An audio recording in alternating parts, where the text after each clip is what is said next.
Hey, have you ever looked at your homeschool plan and felt like you were running a miniature public school in your living room?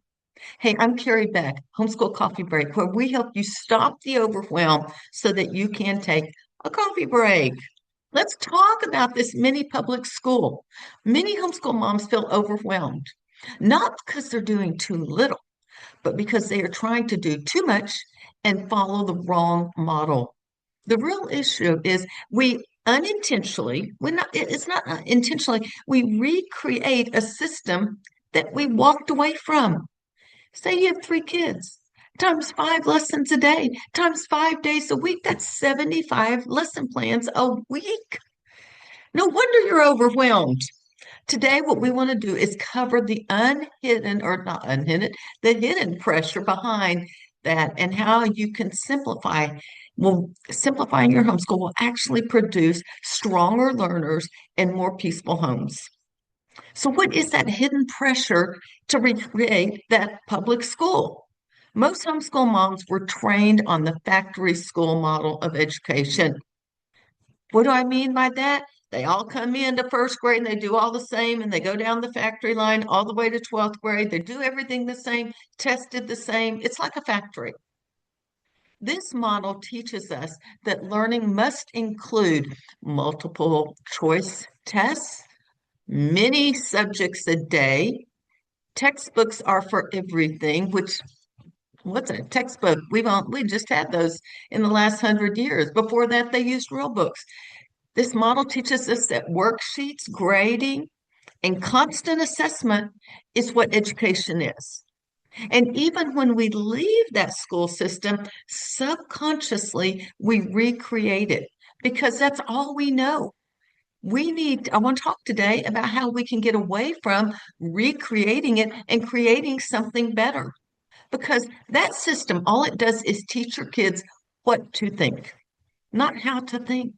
Don't you want your kids to know how to think and not just be a follower? That system creates followers, many worker bees. It was built because of the Industrial Revolution, and they needed a lot of workers. So they built an education system that would produce followers. Thomas Edison was actually right in the middle of it all. He struggled in a traditional school education. His teacher called him addled.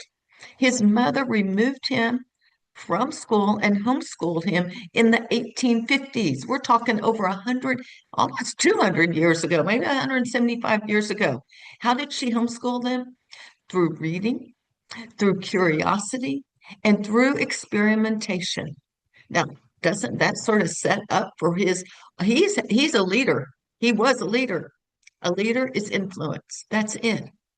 So he says he developed the light bulb, but because of curiosity and experimentation and strong character, he said, I didn't fail 1,000 or 10,000 times. I found 10,000 ways to not make a light bulb because he kept experimenting. He kept being curious to figure out an answer. He later credited his mother with giving him the freedom to explore ideas that led to over 1,000 patents, not just a light bulb, 1,000 patents. One devoted parent focusing on curiosity can outperform an entire public school system or traditional system because it's true in the private schools as well. So, why is doing less better? And how can that produce strong leaders? You see, I think it's not doing less education, it's doing less traditional conveyor belt education that I just talked about, and doing more leadership education, freedom education that gives your kids the freedom in life to pursue whatever they are called to do. I believe some of this, one factor of this is depth. Depth creates real learning, going deep into a subject, because the brain builds strong connections when ideas are explored deeply rather than just skimmed quickly. Abraham Lincoln, another one, he had less than 1 year of formal education. He educated himself primarily through reading a small number of great books repeatedly. We would call these classics. Some of you think hear classics and you go, oh, boring. Well, I consider Anne of Green Gables and Little House on the Prairie a classic.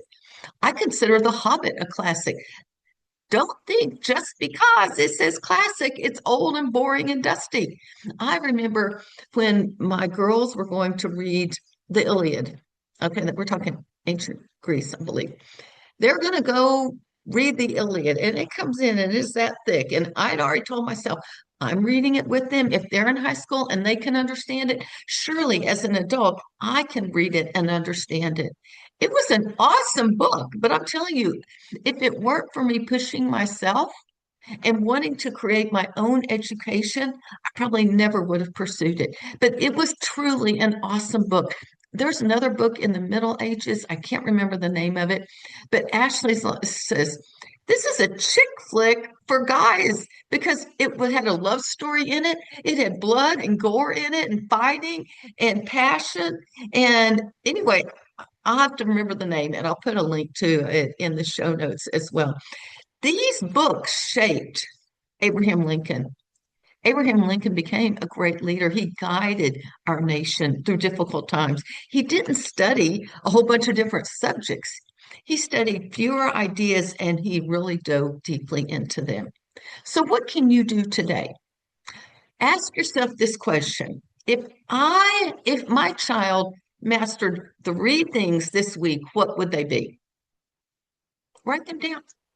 If you're driving, don't write them down. Say them out loud. What three things could each child master this week? And that's what you want to dive deep in. I would consider focusing on reading, whatever subject they're interested in.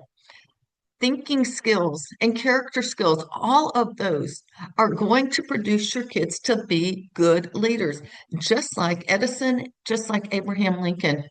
You might even use the three-question filter. And here's how it is, because I am not asking you to add something to your homeschool. Whatever your kids are already doing, get rid of all the extra stuff if you're overwhelmed, and let's just focus on three things this week.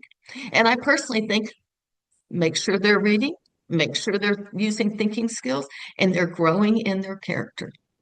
Because reading will produce a love of learning if you can find the right books. And believe me, I had to work hard for one of my children. My son Hunter, he didn't like to read. I was constantly on the lookout for a good quality book. And it took time and effort on my part, but he's an avid reader now. All of my kids love to read now.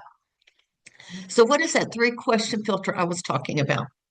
Before you add something to your homeschool, ask yourself this. Does this help my child love learning and think deeply, reading and thinking? Does this strengthen their character or their wisdom? Does this move them toward becoming an independent learner? That's those lifetime learning tools that we should be giving them. If you say no to one of these, it may just be busy work. And if it's busy work, get rid of it. Unless your kids are saying, please give me more busy work. Some kids like to do worksheets, but I'm not really promoting that. So, does this help my child love learning and deep thinking? Does this strengthen their character and wisdom? Does this move them closer to becoming an independent learner? An independent learner who has lifetime learning tools.